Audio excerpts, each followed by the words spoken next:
If you thought Brevard's economy would catch fire again at Kennedy Space Center or Melbourne International Airport, my guest today has another pretty amazing place to keep in mind. Port Canaveral CEO John Walsh oversaw the arrival of 2 towering cargo cranes recently, business that will complement the arrival of new mega cruise ships. Add to that an upcoming redevelopment of the Cove area where restaurants mingle with ocean charters, commercial fishing, an art gallery, and a visitors and conference center. In the studio today, Walsh describes major growth in business within the next 5 years. Take a look.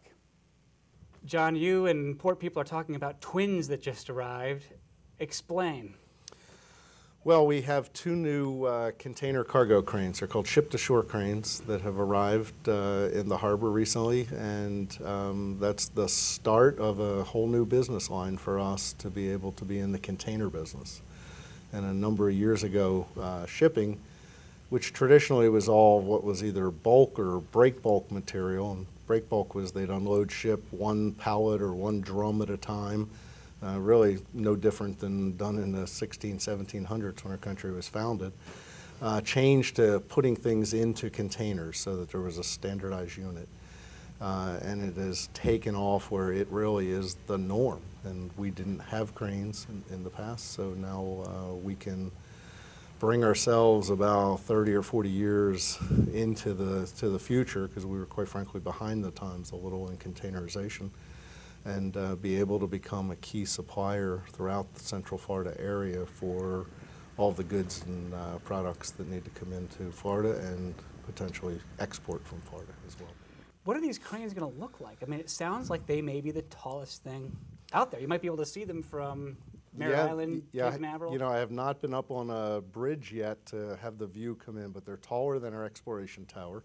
So you can see the exploration tower as you come in 528 and across the Indian River Bridge. So I'm sure these will be the same prominent structures in the sky. They sit right across from the restaurants, Milliken's and Rusty's, in that corner. And they're tall because then they allow large container cargo ships to come in underneath them, and they pick the containers off. And so it's a dynamic new start for us. They need to be refurbished and painted. We bought used cranes for starting into the business, and then we'll expand to some new ones in a few years in the future. But it's an exciting new start for the port and really for all Central Florida, because to be a good manufacturing and logistics hub, you need a strong seaport. So this puts us in a nice new competitive light. Something we haven't had before, correct? I mean, correct. Yeah, it's brand new. Our cruise has been growing dynamically, but the cargo has actually been coming down. The past year we went down about 20%. And if you follow statistics on break bulk compared to containerization, it's that same drop. So the commissioners have agreed to invest in the future of the area. We found these used, and so they're a good value, but they're still very well maintained, and they're a good product to do the job. And so it's a brand new market for us. You bought used, like on Craigslist? I mean, you bought cranes? No, actually, we were looking around the market. We found some throughout the world, and they were in the $2–3 million range for good used cranes. And these were for sale on the American Association of Port Authority website, where they list different products for sale. The Georgia Port Authority was selling them. They were originally asking about $1 million a piece, and so I went up to the port and found out that they were in a very pressured situation to sell these cranes, or they were going to need to scrap them, which means they were going to cost them money to get them out of the way. Wow. So we offered to take them off their hands for nothing, and they said, well, we can't do it for nothing. So we ended up actually buying the 2 cranes for $50,000. What? We're going to refurbish them. I know, cheaper than a fixer-upper on a television show. But we're going to remodel them, and basically, they'll have a market value when completed of about $3.5 million a piece. But for us, it's a priceless, commodity. So it worked well for them because we paid them to get something out of the way. There's not a market every day. It's not like selling a used Chevy. Right. Only so many people need a set of cargo cranes. And it cost $1.5 million to get them here, so you can see what it would cost them to deal with them. That seems like the biggest thing, just to be in business. Correct. For cargo, right? Now you got them up. Yeah, we've had a container yard for about 20 years. Mac McCloth built a container yard many years ago when he first went to the port, and it just sat there. Probably just looks like a dirt parking lot right now. It's a parking lot, essentially. And now that we've invested in cranes, we have a large terminal operator that's at the table in negotiations. I got some contracts in today, and we're hoping that our commission approves a nice contract at the next meeting for those container yard operators to invest side by side with us. It'll stop us needing to invest, but they'll invest in the yard equipment behind the cranes and work with us. They have relationships with international shipping companies, so it sort of catapults us forward in a real dynamic way. I'm reading the press release about this, and I'm just going through the background, other things that are connected to this, and even those were kind of newsworthy in a way. I mean, stuff about some kind of inland port with Titusville. Correct. Rail lines going through Kennedy Space Center. Right. How does this, give me the bigger picture here. Sure. What's up? It's a dynamic connectability. If you're going to be in the logistics business, it's about getting things from one point to another as inexpensively as you can. So the industry has found that cranes and containers are the best way to move product quickly. Most of Florida moves product off of a crane at a rate of about 25 boxes an hour. The international market, they're doing it at 45, 50 boxes an hour because they simply have put mechanized systems in place to do it well. The next set is how does that product get distributed into the market? So a percentage will go on truck, and our central location into Central Florida will have a lot of truck traffic. It'll go on a chassis and be distributed down 528 into Drive right warehouses. Out of the port, down the beach line. Correct, and that can be in the evening hours. A lot of the product will move on the roads at night, so it won't congest our roads when cruise passengers and us locals need to be driving out there. But the efficient way to move product is via train. And so our initial connection to the train will come with a rail barge where rail cars will be barged into the port. They'll go over to the OUC power plant.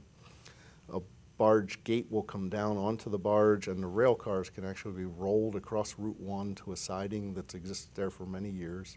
And so we're putting that back into motion, and that should start as a project in about September and be active by spring of next year. And then the second component is to get what's called hard rail into the port, so have rail cars be able to come right into the port. And Kennedy Space Center has had a rail line. They've operated a rail line for a number of years simply because they had to.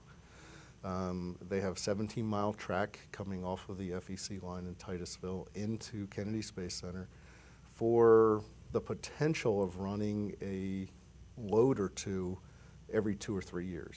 So not an effective business model. So we offered to take over that line. The Kennedy Space Center could get that whole cost off their budget. They could have rail but not need to pay for it, and we would continue the rail through the bottom of the Kennedy Space Center, cross the Banana River, and come into the port. So we're in the feasibility study phase. We'll have an EIS. Would you have to extend it from Kennedy Space Center down the Canaveral, Cape Canaveral Air Force Station? Not the Air Force Station, but actually through the lower section of the Kennedy Space Center on the, I'll call it the west bank of the Banana River. Through lands, we've outlined a plan with our environmentalists that's a very safe area. It avoids scrub jay habitats, it avoids bald eagle nest, it avoids people's homes, and then would cross the river on a crossing with an always-up bridge, so it can still be a navigational channel, and then come into the port that way. So it's an 11-mile extension, about a $65 million project. But what that does is it links us to what we call the hinterland. So all of the manufacturing of Southeast United States, all of the central Midwest distribution centers. And you have to remember our country works on a distribution model that's based on 8 competing railroads out of the 1800s. Right. And companies like Montgomery Ward and Sears Roebuck Company put themselves in Chicago to be central. And that's how the country still functions. Things come in the East Coast, the West Coast, they go to Chicago, they sit in warehouses, they come out of Chicago. So connectivity is critical to compete in that marketplace. Wow. And then the last piece is because the shipping industry has changed, is ships have gotten bigger. The only economy of scale is to bring things larger with the same crew. So the Panama Canal is deepening. Ships that used to carry 4,000 containers are now carrying 17,000 or 22,000. Wow. So we're going to deepen the channel. And we've started a stage 1 deepening now. We'll go to 46 feet, but eventually the port will go down to about 55 feet, and it'll be the deepest port in the southeast United States.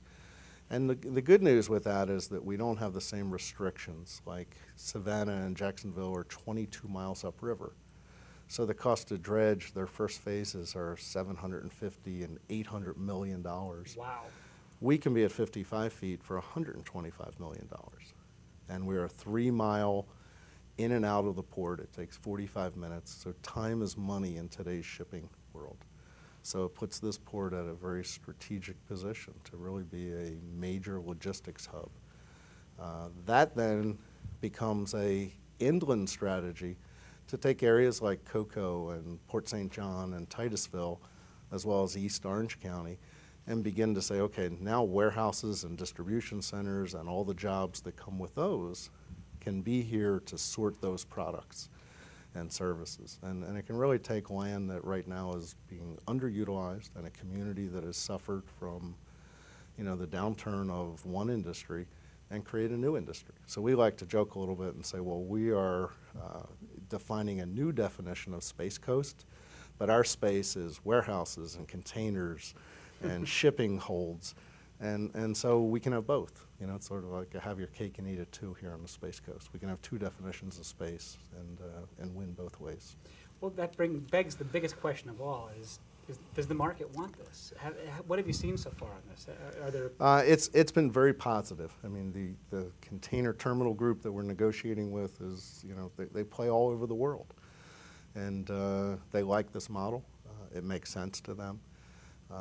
Merchants and distributors in Central Florida that are now paying $2,000 to ship a container from Georgia or South Carolina can reduce their cost to $300 a container.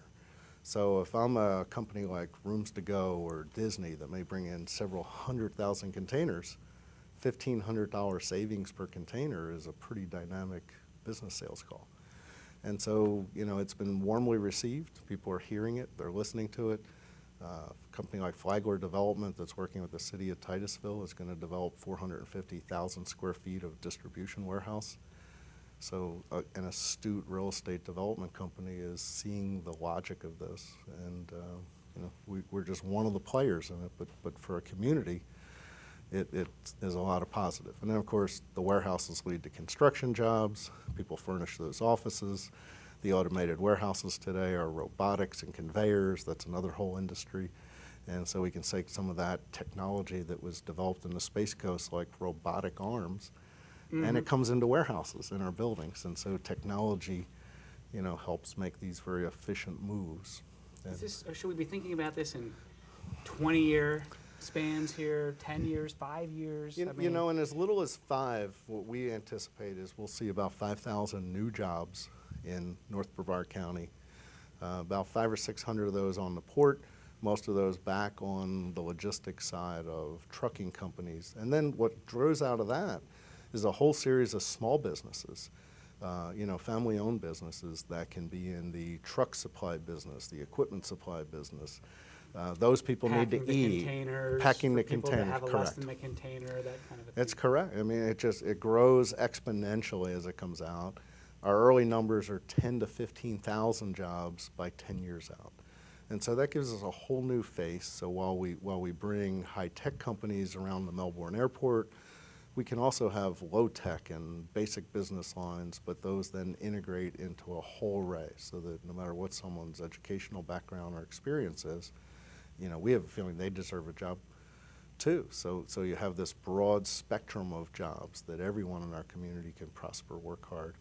And it's that classic, if you give people a hand up instead of the hand out, I think we create pride in our own community. And then those individuals that get those jobs. And logistics jobs are $75,000 to $125,000 jobs. So you're talking about send your kids to college and buy a house and buy a new car and afford to go out to a restaurant.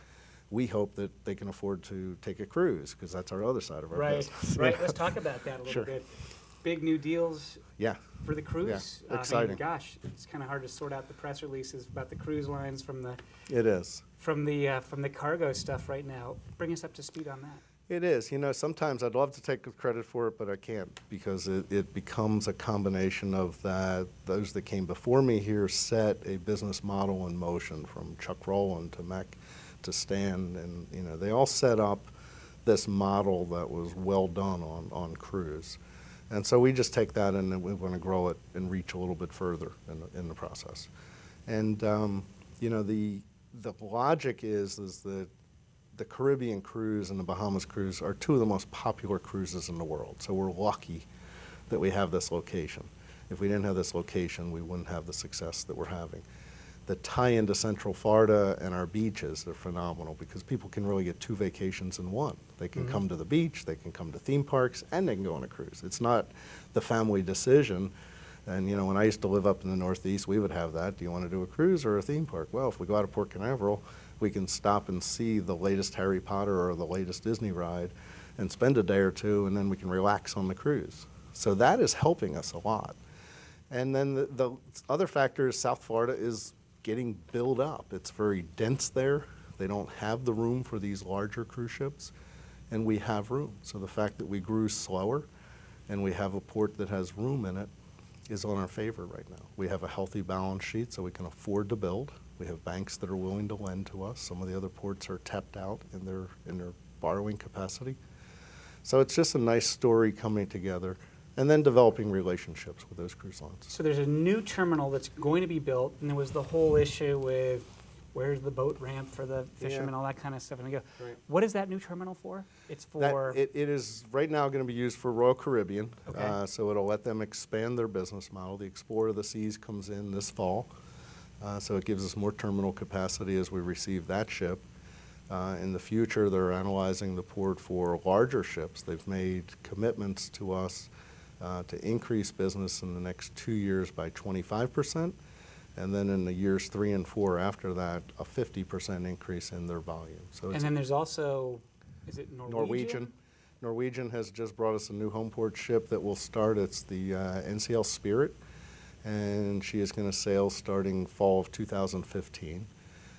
Carnival has 3 current ships. One just left, the Ecstasy, but the Liberty of the Seas is coming in May. The Sunshine is coming in April 17th. We have a plaque and key, and then the 19th, a big community celebration when she goes out on her first formal sailing in Jetty Park and around the Exploration Tower. It's around Easter, so there'll be an Easter egg hunt for kids as part of that, and just get people out to see these new ships. And then Disney, of course, has been a phenomenal partner of the port for a long time. Our closeness to their theme parks is a good combination. We have 3 of Disney's 4 ships. We have 75% of their business, and it's a good partnership. The Magic is going to be leaving to go to Barcelona this summer, but the Wonder comes in the fall, so we'll have a 3rd ship, and the Magic comes back in January. And then Carnival is also in discussions to grow their footprint here, and we're in discussions on premium brands, which would be considered Holland America, Princess, Celebrity, which is brands we have not had here before, to diversify the offerings to a whole different clientele group, or someone that has the time. I don't have the time luxury in my job to take a 10 or 14-day cruise or 21-day cruise, but these lines offer so much longer itineraries as well. Add them together. You've got this new cargo. You've got 2 new ships, it sounds like. Yes. Bigger ships, more Yep, 2 new to passengers. start with. Certainly it bodes well for the port itself with revenue and that kind of thing. We've been talking a lot lately about how big things are getting around Melbourne International Airport. We talk about Kennedy Space Center, some of the new things that could happen up there. Put the port in that context. How does the port and all the economic activity going on there compare and fit into the rest of what's happening in Brevard?